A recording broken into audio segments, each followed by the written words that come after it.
Department review చేయడం జరిగింది. జిల్లాకు సంబంధించి excise department, mines, revenue, housing, electricity, ఈ యొక్క 5 డిపార్ట్మెంట్ గురించి ప్రస్తుత పరిస్థితి ఏంది, దాంట్లో ఉన్న హర్డిల్స్ ఏంది, ఇవన్నీ యాక్చువల్గా వాళ్ళు డిస్కషన్ జరిగింది. మెయిన్గా హౌసెస్ తీసుకుంటే యాక్చువల్గా 1.8 lakh పే చేస్తున్నాం, దాంతో కట్టలేకపోతున్నారని ఆ సమస్యలు ఉన్నాయని చెప్పారు. తర్వాత దానికి ఇన్ఫ్రాస్ట్రక్చర్ ఏదైతే ఇండివిజువల్ హౌసెస్ శాంక్షన్ చేశారో ఇన్ఫ్రాస్ట్రక్చర్ కంటూ బడ్జెట్ అంటూ ఇవ్వలేదు. అది ఆర్డబ్ల్యూఎస్ వాళ్ళు, తర్వాత పబ్లిక్ మున్సిపాలిటీ దాంట్లో ఉండే పబ్లిక్ డిపార్ట్మెంట్ వాళ్ళు ఇద్దరు యాక్చువల్గా చేస్తున్నారన్నారు. అయితే అది కూడా ప్రాపర్గా లేదు, అందువల్ల అక్కడికి ఎవరు రావట్లేదన్నారు. ముఖ్యంగా వాళ్ళకి ఎక్కడైనా కానీ ప్రజలు నివసించాలంటే బేసిక్ ఇన్ఫ్రాస్ట్రక్చర్, రోడ్డు, తాగడానికి నీళ్లు, డ్రైన్, ఎలక్ట్రిసిటీ 4 ఇంపార్టెంట్. ఈ 4 ఉంటేనే మనం ఎక్కడ ఇల్లు కట్టినా కానీ అక్కడికి మనుషులు వస్తారు. అది మెయిన్ అక్కడ హర్డిల్ ఉందని యాక్చువల్గా ఇవాళ ప్రిలిమినరీగా డిస్కస్ చేశాను. దాంట్లో యాక్చువల్గా చెప్పడం జరిగింది. దాని మీద యాక్చువల్గా డీటెయిల్గా మళ్ళా నెక్స్ట్ వీక్ వచ్చినప్పుడు డీటెయిల్గా డిస్కస్ చేస్తానన్నాను. ఎందుకంటే ఏదైనా ప్రభుత్వం బడ్జెట్ శాంక్షన్ చేస్తే అధికారులు చేయగలరు, బడ్జెట్ శాంక్షన్ చేయకుండా వాళ్ళని చేయమంటే చేయలేరు. ప్రజెంట్ హౌసింగ్ నాకు తెలిసింది ఏంటంటే దానికంటూ సపరేట్ బడ్జెట్ ఇవ్వలేదు. పబ్లిక్ హెల్త్ డిపార్ట్మెంటు ఆర్డబ్ల్యూఎస్ చేయమన్నారని అదొకటి యాక్చువల్గా.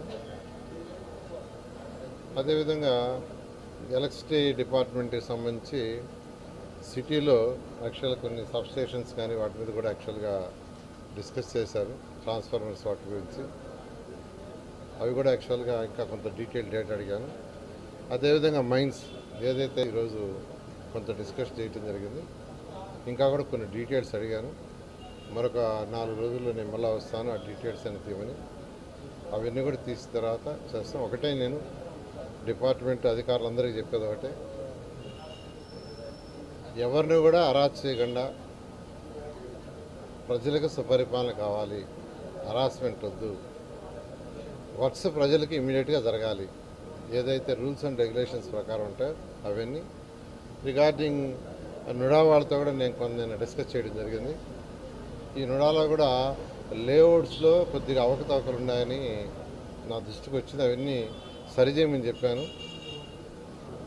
నేను ఎవరైతే లేఅవుట్లు వేస్తున్నారో వాళ్ళందరూ కూడా, ఎవరైతే ఆ బిజినెస్ చేస్తున్నారో వాళ్ళందరినీ కూడా రిక్వెస్ట్ చేసేది ఏంటంటే, మీరు ఏదైతే రూల్స్ అండ్ రెగ్యులేషన్స్ ఉన్నాయో దాని ప్రకారం ఉండి మీకు గంటల్లో అప్రూవల్ వచ్చేది చేస్తాం.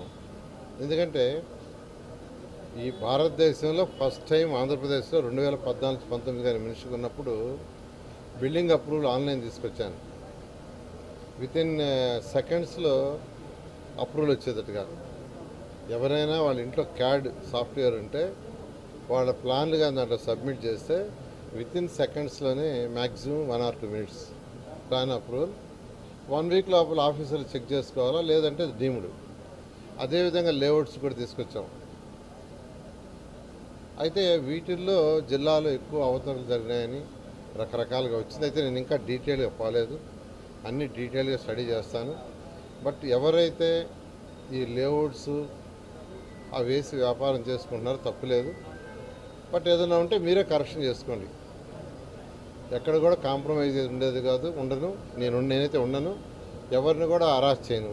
మీరు పద్ధతిగా రూల్స్ అండ్ రెగ్యులేషన్స్ ప్రకారం పోండి.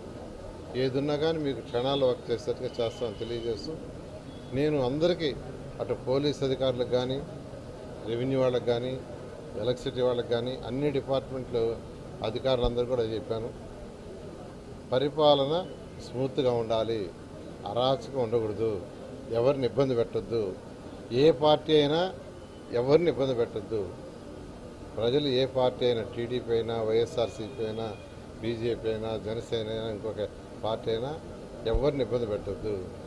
వాళ్ళ యొక్క అవసరాలు తీర్చుకునే లేదు. అయితే రూల్స్ అండ్ రెగ్యులేషన్స్ ప్రకారం చట్టబద్ధంగా అన్ని పోవడం జరుగుతుంది. Okay, thank you.